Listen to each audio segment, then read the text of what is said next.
आज Doubtnut app download करें। Doubtnut पर अपने सभी गणित, रसायन विज्ञान, भौतिक विज्ञान और जीव विज्ञान के डाउट्स का करो सफाया। बस प्रश्न की फोटो खींचो, एक ही प्रश्न को क्रॉप करो और तुरंत वीडियो सोल्यूशन पाओ। अभी डाउनलोड करें। हेलो फ्रेंड्स, जैसा कि आप यहाँ पर देख रहे हो कि इस क्वेश्चन में दिया हुआ है कि यदि कोई त्रिभुज और कोई आयत एक ही आधार पर हो तथा उनकी ऊंचाई एक ही हो तो त्रिभुज का क्षेत्रफल और आयत के क्षेत्रफल में क्या संबंध होगा, हमें यहाँ पर ये बताना है। ठीक है, और यहाँ पर हमें 4 ऑप्शन भी दे रखा है। तो सबसे पहले हम यहाँ पर क्या करेंगे, एक आयत बना ले रहे हैं। मान ले रहे हैं कि ये हमारा एक क्या हो गया, आयत हो गया। ठीक है, ये आयत हो गया।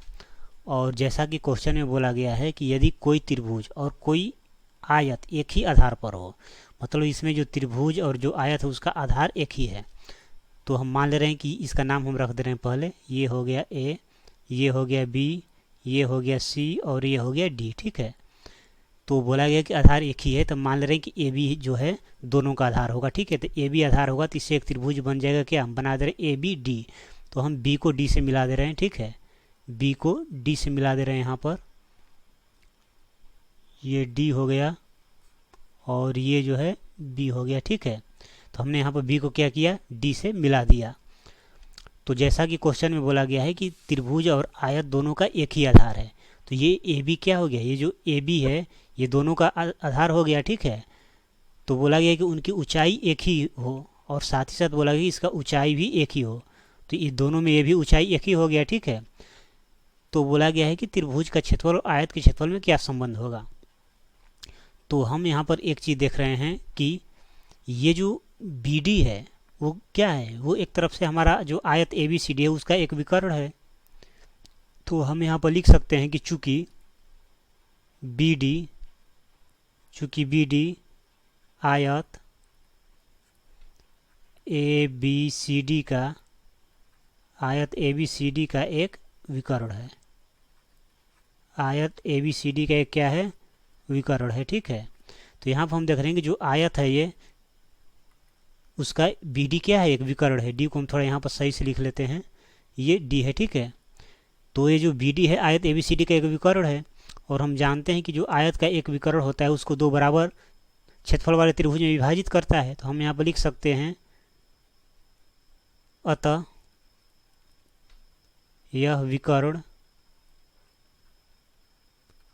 विकर्ण बी डी आयत ए बी सी डी को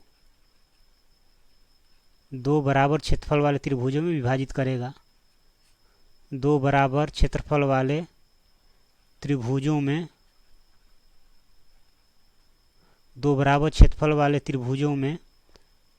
विभाजित करेगा।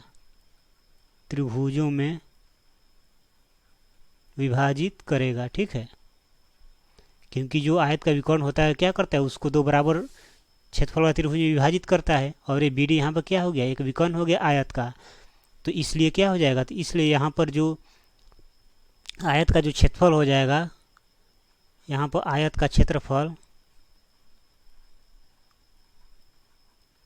ये बराबर हो जाएगा किसके, तो ये दोनों त्रिभुज का क्षेत्रफल बराबर हो जाएगा। जैसे ये A1 मान ले इसको और इसको A2 मान ले। ये जो पहला त्रिभुज बना उसके क्षेत्रफल को A1 मान लिया, दूसरे त्रिभुज के क्षेत्रफल को A2 मान लिया, तो ये A1 प्लस A2 के बराबर होगा।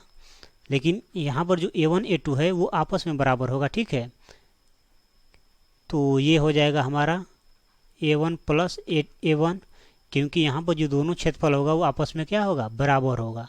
क्योंकि जो आयत का विकर्ण होता है उसको दो बराबर क्षेत्रफल वाले त्रिभुजों में विभाजित करता है। तो ये हो गया 2A1 और A1 क्या है, तो A1 जो है वो त्रिभुज का क्षेत्रफल है यहाँ पर, तो ये हो जाएगा त्रिभुज का क्षेत्रफल। ठीक है, त्रिभुज का क्षेत्रफल। तो दोस्तों क्वेश्चन में हमसे यही बोला गया था कि जो त्रिभुज का क्षेत्रफल और आयत का क्षेत्रफल उसमें क्या संबंध होगा।